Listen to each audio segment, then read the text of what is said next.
When you open a stock app like Bamboo, one of the first things you notice are the red and green arrows beside the stock prices.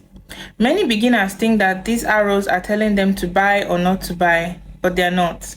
Hi, it's Chisom, and today I'm going to be explaining what these red and green arrows actually mean and how to interpret them correctly as a beginner. Those red and green indicators are actually price movement indicators.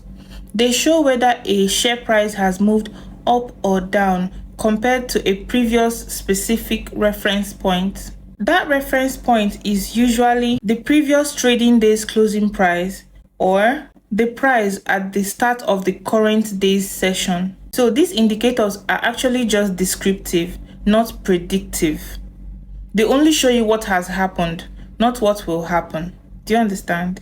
When you see a green indicator next to a stock, it actually just means that stock, that share price has moved up compared to the previous day's closing price. For example, if you see a green arrow with 10.53% on Dangote Cement, it means that Dangote Cement, the share price has increased by 10.23%. So the share price is a little bit higher than it was the day before. The green indicator does not mean that the company is strong, you should buy now, that the price will continue rising. That's not what it means. It's just telling you what happened the previous day and the movement of that share price today. That's all.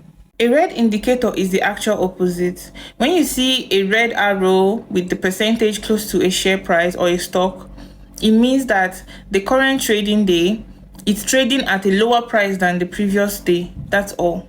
It doesn't mean the company has failed. It doesn't mean you should sell your stock immediately. It doesn't mean you made a bad decision on that stock. No. It's just telling you what happened the day before and today. That's all. I understand that colors trigger emotional responses because green just gives this kind of excitement and red makes you scared, especially when you're invested in that stock. But don't worry. When it comes to stock investing, it has nothing to do with your emotions. It requires analysis, research, fundamentals, not emotional responses. Okay? Because a stock can be green today and it will be overvalued, and a stock can be red today and be fundamentally strong.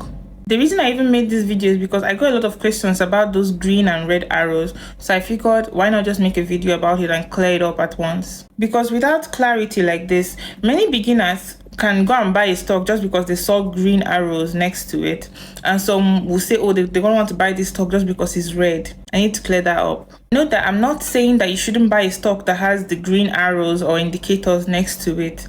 I'm just saying that you need to research before you buy, because even with the green indicator or whatever, you can go and buy a stock that has already risen and you're buying. It means that you're buying too late. Do you understand? So it's better you research a stock rather than look at all those red, green arrows. Those are just temporary price indicators. It resets. The next day it will change.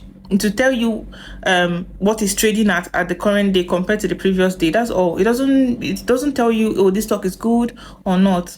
You need to research on your stocks before you buy them. It's not like traffic lights. Red does not mean stop. Green does not mean go here. Do you understand? One thing you need to understand is that successful investing requires discipline, understanding, and knowledge. Because the more calmly you interpret a decision or a share or something you're researching on, the better decisions you make.